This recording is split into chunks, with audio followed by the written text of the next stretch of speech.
What is going on, everybody? I wanted to bring a quick video to you guys today to talk about how you can read more. I personally am a big reader. I've been reading a lot, and I'm on track to hit 100 books this year. It may not happen because this quarantine time has really boosted the amount I read, and kind of, you're not going to be able to continue the pace of reading that you can read when you have nothing to do. But I did want to bring you guys 3 tips to read more, so that you can, whether it's jumping from reading no books to a couple books throughout the year, or jumping from reading 50 books to 100 or 200 to get into massive numbers. Reading is really important. Reading can really help you succeed in every aspect of your life. Oftentimes, reading is considered a pillar of success, and the idea that always comes into my mind is reading won't necessarily make you successful, happy, or rich, but I don't see a lot of people who are successful, happy, and rich who don't attribute it, at least partially, to reading. So, no further ado, step 1, prioritize reading. You have to make it a priority. If you want to read more, you have to set aside focused time. You can write yourself a reading schedule. You have to prioritize reading above some other thing in your life. You have 24 hours in the day. You had that yesterday when you didn't read, and you're going to have it tomorrow when you want to read. So if you want to read some more, you're going to have to take a sliver of that time and replace whatever you're doing with reading. Step number 2, though, goes kind of along with this. It's to optimize.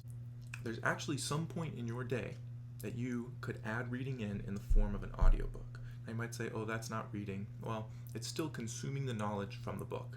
At first, you might not be as much of an auditory learner as other people, but once you start listening more consistently, it'll actually build your auditory learning in all aspects.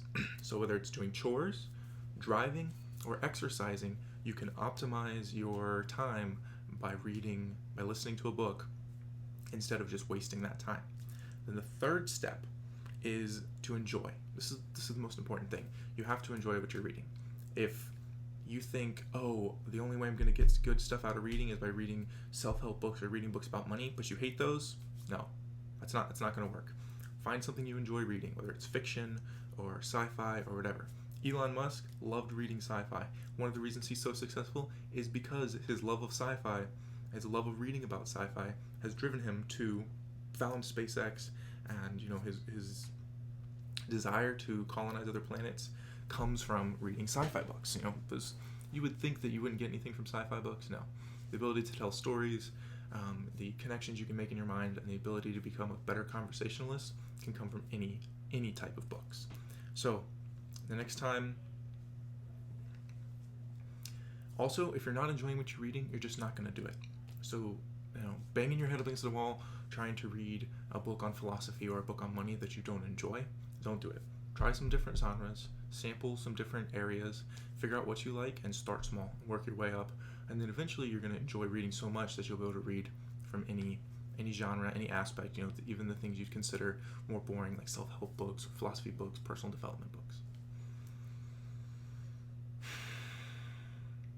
So in summary, you must first prioritize reading. It's something is going to have to be dropped from your normal daytime. Second, optimize the time you already have to include reading. Add reading in at the gym, add reading in on your drives, add reading in when you're doing chores. And then third, enjoy what you're doing. Talk to it about people. Find people you can read with, a reading buddy. It'll become a lot more enjoyable experience. I promise you, if you implement those 3 steps today, you will drastically increase the amount of reading that you're able to complete. And always remember, knowledge is power, reading is knowledge, so reading is power. Thank you guys for watching this much quicker little video. Hopefully it's a break from the super long 20-minute book reviews, although I think that those contain some good information. Like, comment, subscribe, follow me on my other social media. You guys have a wonderful day. Thanks so much for watching.